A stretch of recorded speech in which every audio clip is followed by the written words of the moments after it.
1. 바람을 핀 상대방이 있는데 어떻게 하면 좋을까요?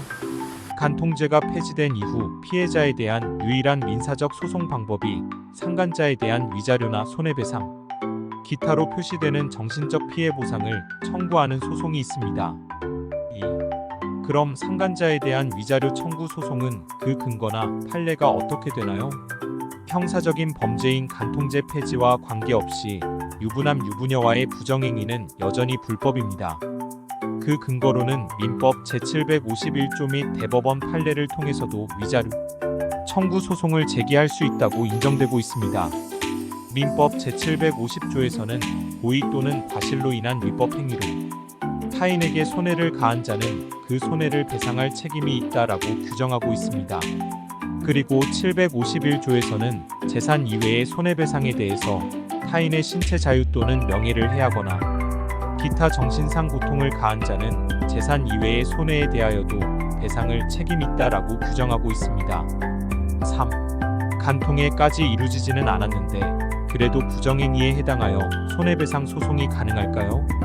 대법원 1988년 5월 24일 선고 88무7 판결에서는 부정행위라 함은 간통을 포함하는 넓은 개념으로 간통에까지는 이르지 아니하나 부부의 정조 의무에 충실하지 않는 일체의 부정한 행위가 포함된다고 판시하였습니다. 또한 해당 판결에서는 부정한 행위인지 여부는 구체적 사안에 따라 그 정도와 상황을 참작하여 이를 평가하여야 한다라고 하였습니다. 4. 부정행위를 하는 것도 모자라 제 재산까지 빼돌려 그 사람한테 주려고 해요. 어떻게 조치해야 할까요? 충분한 증거 수집을 통해 소송을 대비하고 변호사와의 충분한 상담을 통해 재산 목록에 대하여 가압류 혹은 가처분을 통해 이를 방지하여야 할 것입니다.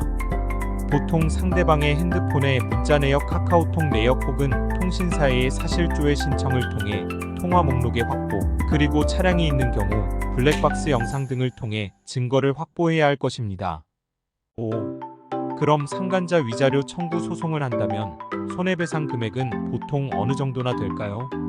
통상적인 경우 일반적으로 3천만 원을 청구하는 경우가 많으며 판결 금액도 보통 1,500만 원에서 2천만 원 사이가 보통이며 그러나 좀 심하다고 판단되는 경우 3천만 원 이상 판결되는 경우도 있습니다. 그러나 이는 정해진 것은 없으며 불륜행위를 한 당사자라 하더라도 다른 재산 분할, 내역 등 향후 살아갈 사정이 여의치 아니한 경우 및 청구하지 않겠다는 당사자 간 약정이 이미 있었다거나 하는 경우 위자료 배상 금액이 완전히 기각된 사례도 있었으며 실제 노블 정창래 변호사는 위자료 청구 금액 전부를 기각시킨 사례도 있습니다. 6. 법보다 주먹이 가깝다고 지인이나 친인척을 대동해 상간자를 찾아가 욕설을 하고 주거침입도 했어요. 괜찮을까요? 감정이 앞서서 주거침입을 하고 지인들과 함께 찾아가 욕설을 하고 주먹다짐을 하는 경우도 있을 수는 있겠습니다. 그러나 이는 반드시 소송상 유리하다고만 볼 수 없습니다. 경우에 따라 상간자가 주거침입죄 혹은 지인을 대동하고 간 경우 특수 주거침입죄 및 특수 폭행죄까지 인정된 사례도 있습니다. 또한 이를 빌미로 해서 오히려 상간에 대한 증거를 소멸시켜버리거나 흔적을 지우는 경우도 있을 수 있기 때문에 오히려 조심해야 되는 경우도 있을 수 있습니다. 7. 노블 정창래 변호사는 대한변협에서 인증한 가사 전문 및 형사법 전문 변호사입니다. 노블 정창래 변호사는 사법연수원을 2005년에서 2006년 사이 수료하고 경력 17년 이상의 베테랑 변호사입니다.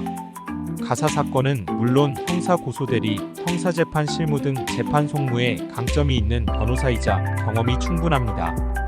8. 그럼 상담 신청은 어떻게 하면 되나요?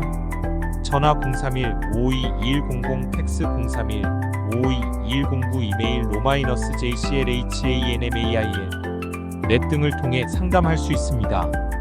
또한 카카오톡 비즈니스 채널 검색을 통하여 정창래 변호사를 검색하면 친구 추가 후 채팅을 통하여서도 상담이 가능합니다. 댓글 공지의 아래에 링크를 참고하세요.